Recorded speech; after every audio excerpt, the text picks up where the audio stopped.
Hello, and welcome to Inventors Helping Inventors. I'm your host, Alan Beckley, inventor of the Wonder Wallet. If you're an inventor searching for proven ways to make money with your invention, if you dream to see your product selling in stores everywhere, you've come to the right place. There's no better place to get help than from experts, inventors who've already achieved success. Every week, I interview successful inventors, asking them the questions you want to know.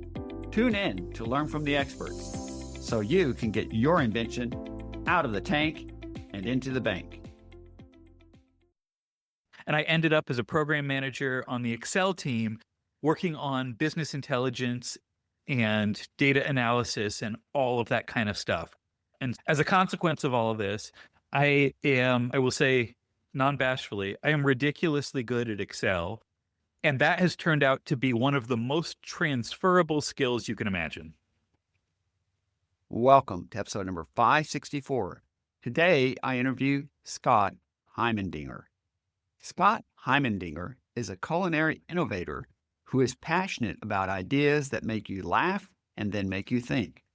He's been helping home cooks achieve their best results in the kitchen since he began blogging as the Seattle Food Geek in 2009. After an early career developing business intelligence software for Microwave and IBM, he joined the Modernist Cuisine Culinary Lab as Director of Applied Research and developed technology spanning culinary science, photography, and software. He later founded Sansair, a first-wave sous vide startup, and served as the CMO and Chief Innovation Officer for Anova, leading the development of the first combi oven for home cooks. In 2012, Scott was named one of Forbes 30 Under 30 and has been inducted into the ISBA Sous Vide Hall of Fame. His company, Seattle Ultrasonics, exists to improve the lives of home cooks, and he started by improving the most essential tool in your kitchen, the chef's knife. Scott invented the C200, an ultrasonic chef's knife that makes cutting, carving, and cooking a breeze. The high-tech piezoelectric C200 easily cuts through tomatoes, potatoes, and even sticky foods like cheesecake, requiring 50% less force compared to other chef knives. The C200 is now available for pre-orders at seattleultrasonics.com. You'll want to listen to this entire interview where Scott shares 3 of his traits that served him well to keep him going even during his most challenging moments in developing the C200. Also, why he believes that a new invention must be easy and elegant for consumers to use without them having to change their behaviors if it is to succeed. And finally, why the complexity of combining ultrasonic frequencies into the unusual shape of a chef's knife took nearly 6 years of analysis and trial and error to perfect for consumers' use. Now let's get right to our interview with Scott Heimendinger. Scott Heimendinger, it's a pleasure to have you on the podcast with us today. It's a pleasure to be here today. Scott, can you share a bit of your background with our listeners to kick this off? Where did you grow up and where did you go to school and what did you do before you became an inventor? Could you share that with us? Sure. I originally intended on making software for a living, and that's what I did growing up and going to school. I was a precocious kid, like I think a lot of inventors are. My college essay was about when I was a young kid and dissected my Teddy Ruxpin doll because I wanted to find out how it worked. That led me to pursue my bachelor's in information systems. Now, this is back in 2001 when computer science was a major, but the idea of the process of making software, the sort of everything but writing the code, was a pretty new thing to study. And I went to Carnegie Mellon in Pittsburgh, which had one of the first information systems programs in the country. And that was fantastic. I learned not just coding, but also the processes, how you manage complex projects and break down big problems and work with teams and do all that fun stuff. And then after I graduated, I went to work for IBM on the East Coast, developing software to run large data projects. And then I left IBM after a fairly short time, not quite a year, to go work for Microsoft, where I never changed teams, but at these big companies, the earth shifts around you. And I ended up as a program manager on the Excel team, working on business intelligence and data analysis and all of that kind of stuff. And as a consequence of all of this, I will say non-bashfully, I am ridiculously good at Excel. And that has turned out to be one of the most transferable skills you can imagine. Well, thank you for sharing that with us. There's several points I'd like to add that you built up on.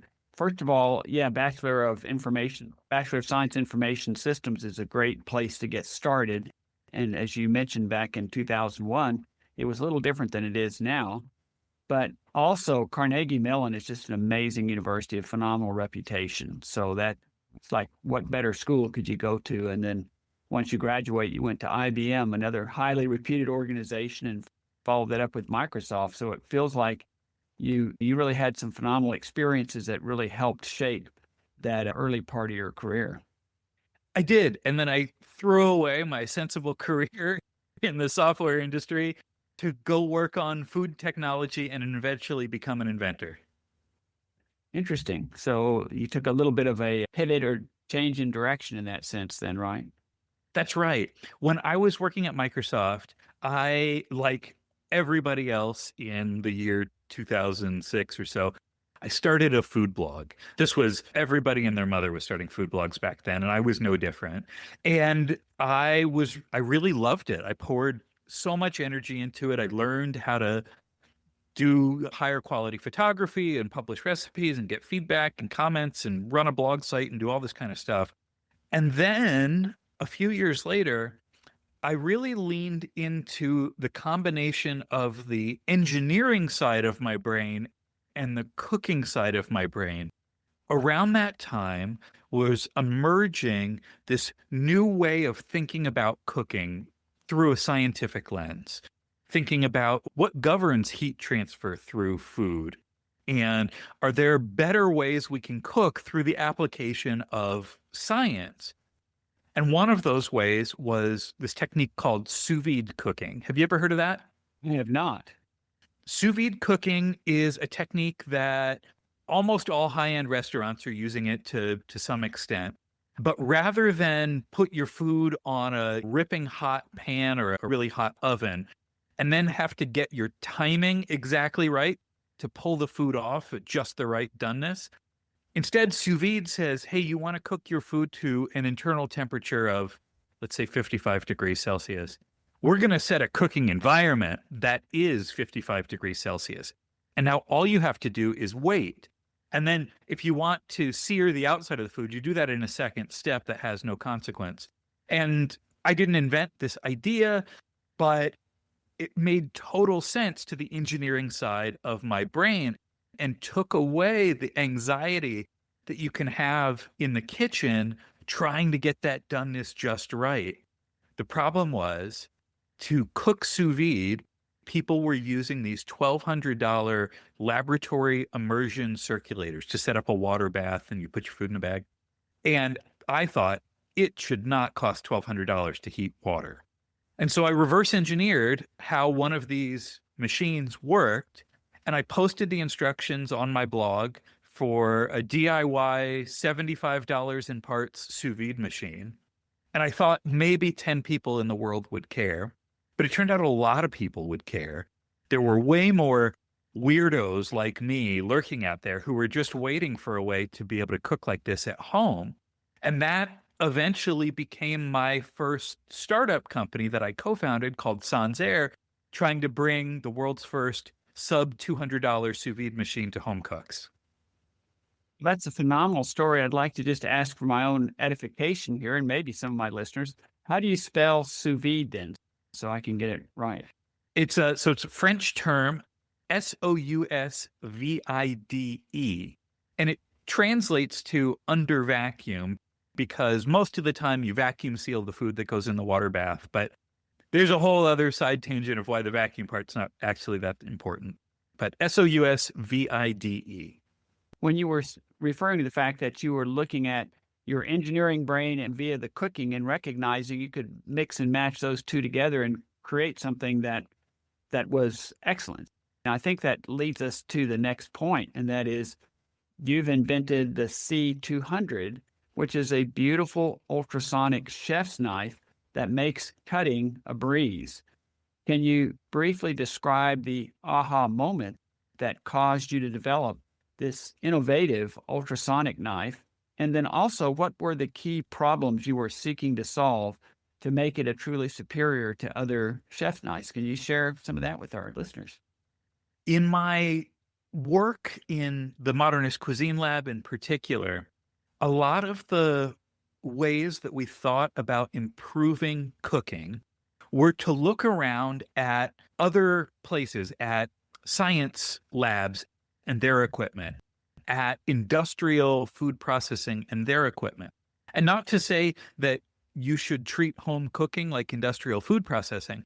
It was just to say, are there any techniques or equipment that they're using that could be translated down to have a benefit for home cooks? And that's exactly what inspired me to develop the first ultrasonic chef's knife for home cooks. I was scrolling through one night, and my YouTube algorithm feeds me all sorts of geeky food manufacturing and general manufacturing videos.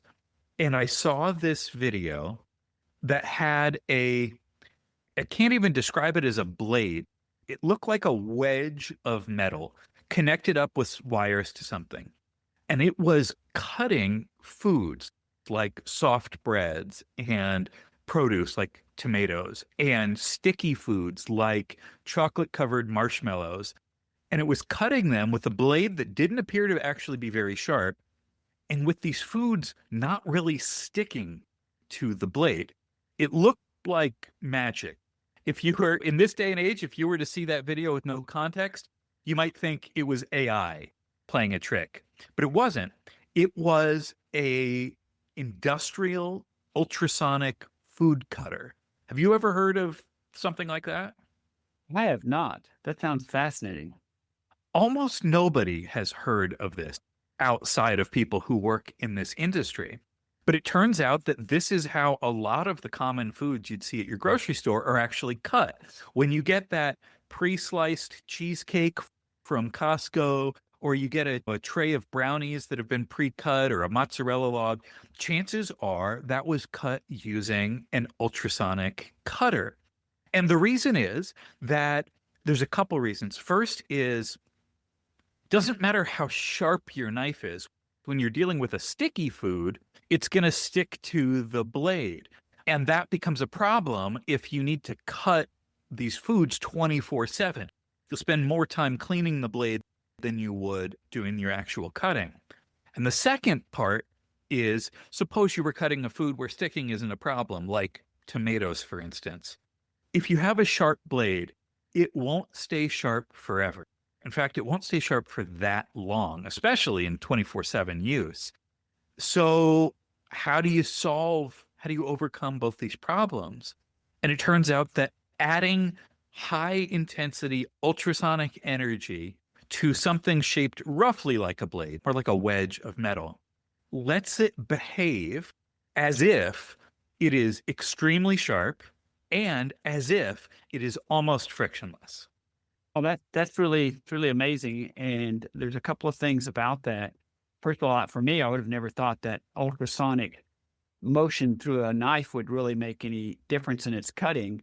But as you were describing that, and especially I brought up cheesecake, one of my favorite things, but also I have never cut a slice of cheesecake successfully with it being a super clean cut. It always is just gooey, but you're eating it anyway, so you don't care.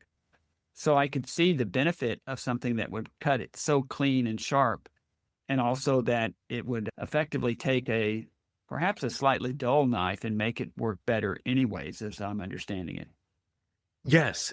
And that was really the inspiration here. It was drop my jaw to see these things in action. But the light bulb moment was that this could solve potentially a problem that almost all home cooks face, which is that our knives are dull. There are a few folks out there who really have the discipline and the skill to resharpen their knives and keep them pristine. And those folks, my hat is off to them, but they are the minority of regular home cooks where you buy your knives, they're very sharp to begin with. Even inexpensive knives start out sharp, but then naturally over time, they dull and they lose their cutting power. And cutting isn't as fun. Cutting also becomes more dangerous. You think about trying to initiate that cut through the skin of a tomato, and with a dull knife, you have to push harder. And so then it's at risk of slipping. And when it slips, you're not in control. And that's when you get injured.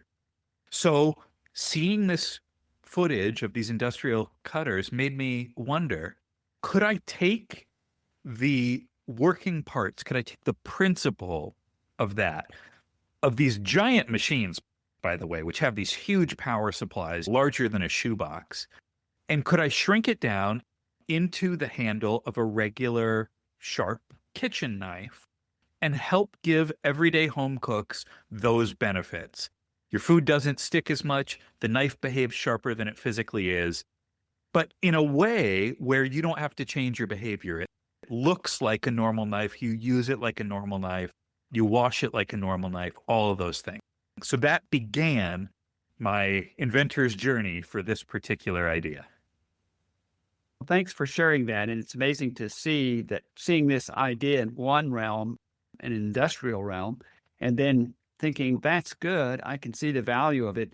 But what if there's a way to take that down to the level where most of us live, working in the kitchen and making it a home level? And it seems like that was certainly the aha moment that there ought to be a way to translate that industrial level machine basically to becoming a chef's knife that everyone could use, if I understood it. You got that exactly right. What I didn't know at the time was how difficult it would be to pull that off, to shrink down the electronics and to make a knife that is shaped like a chef's knife resonate ultrasonically. So we're going to get into that here in just a minute about the difficulties a bit later on, but I did also want to dive in and just ask you, can you describe what your ultrasonic knife looks like? And does it look like a conventional chef's knife? And I looked on your website, you reference it's made of sanmai steel, a special Japanese steel that holds exceptional sharpness. So why is that steel particularly important? So a couple of key points. Can you describe what does it look like to somebody who's never seen it before? Does it look like a conventional chef's knife? And then why is that particular steel, the sanmai steel, of great value for the product? It looks like a chef's knife. You would recognize it immediately as a chef's knife. In particular, the blade of the knife is shaped like a chef's knife blade shape. And that's important because that blade shape isn't just aesthetic. It's for a reason. You've got a pointed tip so that you can initiate cuts or get that into tight spaces, cutting down a chicken, for example, into pieces. But you've also got a curved belly, which is important so that you can do rock chopping, like the way you might chop herbs or garlic. So it was really important to me that in developing something that's so new in knives, that it's still familiar and you already know how to use it. You don't have to change your cutting behavior or your cutting motions. But the handle of this knife is different from every other chef's knife. It is a little bigger than a normal chef's knife handle. And that's because, unlike every other knife on the planet, this handle actually has to contain something. And in my case, it has to contain the complex electronics It has to contain the piezo crystals mounted to the back of the knife, which are the engine that makes the whole thing go. It has a battery pack on the back of the handle that is user removable. So you can pull that pack right out for recharging. And that battery pack also has a ring of LED lights on it that can show you when the knife is on. Those lights are active because you can't hear or see or feel any vibration in the handle. So those lights give you some confidence. Those lights are also there to indicate if any maintenance is required or anything like that. So in that way, it looks very different from every other knife. But as a whole silhouette, you would recognize this as a chef's knife. Thanks for sharing that. And I was picturing the different elements you described and how they're used, especially like the curved belly for carving onions and things like that. And then the pointed knife blade being particularly important. And that though the handle generally appears similar, it's really very different because it contains complex electronics, a battery pack, LED lights, and all the things that are required to make it do what it does in a unique sort of a way. But that's pretty amazing to get all of that to work together. Importantly, there is one other feature of the handle that stands out as different, which is it has a button. It's an orange button in the classic emergency orange that you might recognize from the Sony Walkman. And that button is what makes the knife go. So it really is as simple as that. You touch the button, the ultrasonics turn on, and now you get this cutting benefit. That button is placed on the underside of the handle so that no matter how you're gripping the knife, if you're gripping it in a pinch grip like a chef would, or if you're holding it more like a tennis racket, like some home cooks like to do, you can always reach the button. It was a really important principle to me that in making something so new and different, you don't have to change your behavior. And I wanted to get into a little bit of a detail here in that we've mentioned that the steel is amazing, but what truly differentiates it from other chef's knives is not the steel, but the high frequency ultrasonic vibration. Can you describe for our listeners a bit about the benefits of ultrasonic vibration of the knife, say compared to a conventional knife without that? And do ultrasonic vibrations make cutting easier? And I think you already answered this one, but can users feel the vibrations? The ultrasonic vibrations are energy that is actually flowing through the blade of the knife. Some folks will hear ultrasonic knife and they'll think of, for example, the electric turkey carver knife that some of our families had growing up that would show up right at Thanksgiving, where that is more like a reciprocating saw, where you've got this blade that's moving back and forth. You can see it move. And although it's moving quickly, it's probably moving at, I don't know, maybe 100 or 200 cycles per second, which is not very fast in the grand scheme of things. Ultrasonics works differently. It's not the whole blade that is moving back and forth like a reciprocating blade. We're actually creating a shock wave, a piston-style longitudinal wave that flows through the blade. And if you were to look under very high magnification microscope, what you'd actually see is that the metal of the blade itself is stretching and contracting in response to this ultrasonic resonance. Now, it's still too small to see. The length of that stroke is less than a quarter of the width of a single grain of salt. And it's also happening 30 to 40,000 times per second. Now, how does this translate into what you see in real human scale? Imagine when you're cutting through food with a normal knife. Most of the time, you don't just push that knife straight down the way a guillotine falls straight down. You are doing some type of slicing action, maybe even a sawing back and forth. And the reason is that as you pass the edge of the blade in a sawing or slicing motion, microscopically, that edge of the blade is not a perfect row of atoms. It's a little craggly. It's a little frayed. if you were to look under very high magnification. And that frayed edges acts a little bit like the teeth of a saw blade that helps you get through your food. We see this at superhuman scale when you're using a serrated bread knife to cut through bread. Same idea, but shrunk down. Now, imagine that slicing motion that you're doing by hand, but it's happening at a microscopic level tens of thousands of times a second. Those little micro serrations left on the edge of the blade are helping doing the cut for you. So that makes you have to do less. It requires less force to complete that cut. And to find out just how much less, we mounted the knife on a robot arm, and using a human style slicing motion, we cut a bunch of tomatoes with the knife on and the knife off, using a very sensitive scale to measure how much force is required in that cutting. And we found that on average, we were using up to 50% less force to cut through that tomato than when the knife was off. So that's a huge help right there. That's the knife behaving 50% sharper on versus off. Okay, so that gives me a clear picture of it, and it obviously shows that we're talking about very much of a high technology device, especially tens of thousands of times per second, the vibration of it. But also the benefit to the user is it takes up to 50% less force, using the tomato as an example, to cut through it. That's right.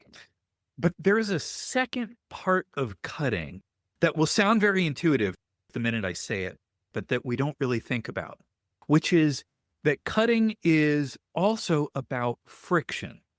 So when you're piercing that tomato skin, that's all about sharpness. But when you're in the middle of a potato or a block of cheddar cheese, or even something as simple and basic as cutting off a pat of butter, that's really not so much about the sharpness of the knife anymore. That's about the friction on the edges of the blade. And remember, I said that these commercial ultrasonic knives were cutting through sticky things without them sticking. That's because the metal of the blade is in this constant motion. And when something is in motion, it experiences, to get a little technical for a second, it experiences the coefficient of kinetic friction as opposed to the coefficient of static friction. That sort of, if you were to slam on your brakes while you're driving your car, your tires will skid if they were locked up because they're experiencing the coefficient of kinetic friction. Whereas when your anti-lock brake system kicks in, that causes them to experience the coefficient of static friction. You get faster braking. Well, on the knife, when you feel it, when it's on, if you were to rub your fingers along the face of the blade, you would experience this feeling that can only be described like an air hockey table. It's weird because we don't experience this anywhere else in our daily lives, but it feels slippery in this very funny way. And that translates to cutting your food as well. So for foods where cutting really isn't about sharpness, you get this cutting benefit from the reduction in friction on the sides of the blade face. So I know that was a sort of a technical way to explain this, but it means that you get this cutting benefit from sharpness, and you also get this cutting benefit from slickness. And I think the normal or common perception is it's all about sharpness. But as you were explaining potatoes and blocks of cheese, the stickiness and thickness of something like that is beyond just a sharp blade. And as you described, technically the coefficient of kinetic friction, the idea that it's vibrating multiple times per second, makes it effectively cut through sticky things in a way that other knives will not be able to do. You got it. So I was going to mention, from watching some of the videos on your website, it appears this innovative chef's knife involved what I'd call a lot of Edisonian trial and error. What was the biggest challenge that you faced in getting the knife optimized to work the way it does and cut with up to 50% less force than other knives? And how did you overcome that challenge? Oh man, I'm laughing because this was so hard. This was so much harder than I ever imagined. I started this project almost 6 years ago and have been facing, as you described, these Edisonian trial and error challenges the whole time. The big problem is that power ultrasonics as a discipline is really weird and really hard and doesn't have a lot of public information or documentation for how to figure these problems out. Power ultrasonics is used for all sorts of things. I mentioned the commercial industrial cutting. It's also used for types of welding, like plastic welding, or the way that the elastic strap is welded onto an N95 mask. That's done with ultrasonics. It's used for ultrasonic cleaning. It's used for ultrasonic drilling. There's your dentist ultrasonic tool. It's used in all of these ways. But in all of them, the thing that you're making vibrate is usually a very simple shape, like a cylinder or a cone or a block rectangle. And when you have simple shapes like that, there are equations that you can follow to figure out what should the proportion of this part in front be to this part in back. How do I determine the frequency and see how it's going to resonate? How do I run a simulation, an FEA or finite element analysis simulation on a computer to see it work and then fine tune it from there? That's the known territory. But if you want to make something the shape of a chef's knife resonate, we are well into the unknown territory. And it is indescribably hard. I had to teach myself via trial and error about the piezoelectric effect and how to run and interpret a frequency sweep and do impedance analysis and figure out when an ultrasonic load goes from a resistive load to a capacitive load to an inductive load. I had to figure out how to run FEA simulations and which parameters of the simulation were sensitive and which one weren't. I had to figure out how much the density of the steel really mattered and if there were slight variations in manufacturing of parts of the blade, what would that impact be on resonance? I had to figure out how to match the electronic impedance to what the piezo stack is going to affect and how to dial in the preload voltage and so many things that I did not anticipate. I thought this would be, I didn't think it would be easy, but I had no idea it would be this hard. To try to simplify what the problem is, it is trying to find the perfect match between the way that the piezo crystals, which are sort of the engine doing the work, are matched to the geometry in front of them in the form of the blade and how that is matched to the electronics at the right frequency to produce resonance in a useful way that actually helps cutting, not just resonance that makes noise or makes water mist off the blade, while also not overheating the electronics and while also not producing an audible noise. And this is like a 10 variable equation where I had to explore all of those variables one by one and then lock them down one by one over time and then hope that there was room in the last remaining variable to get me to a suitable solution. That sounds enormously complex and probably enormously frustrating. And I can imagine at many stages during this whole process, at some point you said, why am I doing this again? Is this even workable? Am I even going to be able to solve this? I suspect you had a lot of those kind of almost sleepless nights of thinking, I just don't know how to get this thing to work.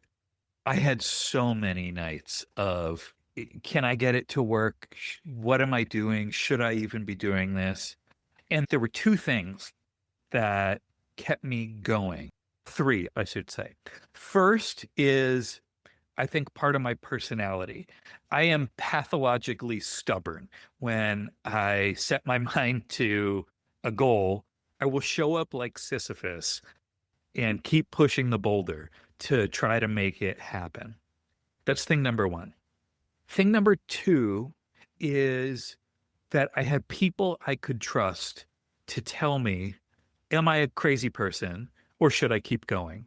There's a fine line in the world of inventing between being stuck on an idea that you believe in, but you've lost touch with reality, and persevering through an idea that will be worth it. And sometimes from the inside, being the inventor, it can be very hard to tell which one of those camps you're in. So my wife, my friends, those are the folks I turn to and to honestly ask, should I give up? And they told me, no, keep going. You're on the right track. It's worth it. That's thing number two. Thing number three, and this one is really important, is that early in the process of what I would say is like throwing stuff against the wall, ordering a whole bunch of components, different knife blades that I would then cut the handles off and mount up, different piezo crystals, different electronics, and just smashing those things together. I made a combination that worked accidentally.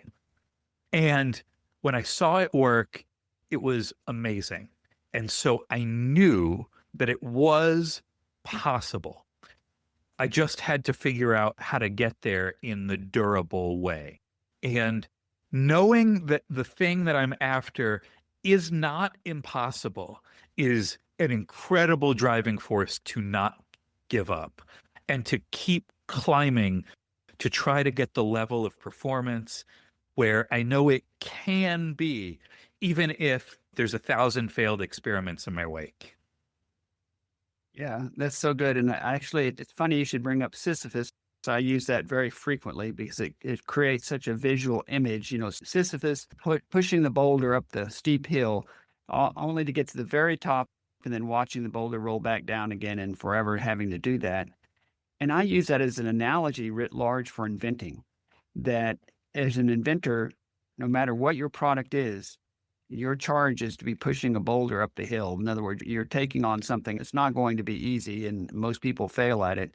And that in the scheme of things, your goal is to push a smaller boulder up the hill rather than a larger boulder up the hill. Yep, that rings so true with my experience as well. We've moved towards the close here. I want to bring up a couple of the things, but your company, Seattle Ultrasonics, is a startup. And as they often say on the Shark Tank, the C200 is currently pre-revenue. When do you anticipate that your chef's knife will be available for purchase by the public? And could you share with us what you think the estimated retail price point for the knife will be at that time? Yeah, I've got great news on that front. We actually crossed the threshold from pre-launch to launch just a couple of weeks ago. And so the C200 is available for pre-order right now at seattleultrasonics.com, which is really exciting. The response has been incredible. In fact, in the last about 2 months, give or take, since we launched, we sold through our very first initial production run in pre-orders. Those units will ship to the first customers in January 2026. And we've opened a second batch of pre-orders for our second production, which will ship in March. The knife itself retails for $399 USD, but most customers are buying a bundle of the knife plus the wireless charging tile. So the knife has a battery, and batteries need to get charged. And if you want, you can pop that battery out and plug it in to any USB-C cable and it will charge. But again, with this desire to not have you have to change any of your behavior, we created this accessory called the wireless charging tile. It is this beautiful rectangular block milled out of solid mahogany that is a magnetic docking station for the knife. The knife rests right on it, and when it does, it wirelessly recharges the knife's battery. And the wireless charging tile has its own internal battery. So there's no cords connected to anything. And that can sit on your counter, or it comes with a wall mounting kit so it can hang on the wall. You don't have to drill any holes. It comes with command strips. And that bundle of the knife and wireless charging tile together is on sale for $4.99 at US dollars. And that's what most customers have gravitated towards. So it is first just so thrilling to cross that threshold from pre-launch to launch. I'm thrilled by the response we've gotten. I was at my factory just 2 weeks ago in Malaysia to oversee the beginning of pre-production, and I can't wait to get these units out to our first customers. It's so exciting to hear that's going so well and that you've got it in 2 different forms, a knife by itself, but also bundled with the charging tile. And as we roll towards a close, I'd like to ask, are there any parting words that you'll like to leave us with? I think the world needs more inventors. As we discussed already, it's hard. It's not for everyone. But the problems that we face as a society, as a planet, they need new creative solutions. From things as big as how are we going to solve the energy crisis and so on, to things in my world, which is how do we make home cooks happier? And I think that there is almost no category of thing that can't be made better in some way. I don't think there's anything that's just solved forever. And the more that we can support inventors and have programs and governance and things that are set up to help people on their path to invention, the better life will be for everybody. Yeah, I so much agree. The world does need more inventors. And then my last question for you is, how can our listeners reach you if they have other questions? Help or hello at seattleultrasonics.com. Both are great ways to reach us. Go to seattleultrasonics.com and you can find all the links to email us, to follow us on social media, to submit your questions. We look forward to answering them. That's fantastic. I really appreciate you being on the podcast today with us, Scott, and with your really amazing product and the journey that you went through to create this truly unique and innovative and different chef's knife than anything that's out there. And I'd like to reserve the opportunity, maybe another 6 months or a year, to touch bases with you at that time and see what you've got going on then. So again, thank you for being on the podcast today. Thank you for having me, and thank you for shining a spotlight on inventors. You bet. Thanks a lot. Thanks so much for tuning in to Inventors Helping Inventors. If you like the show, please tell your friends about it. Make sure to subscribe in iTunes or wherever you get your podcasts so you won't miss a single episode. Talk to you soon.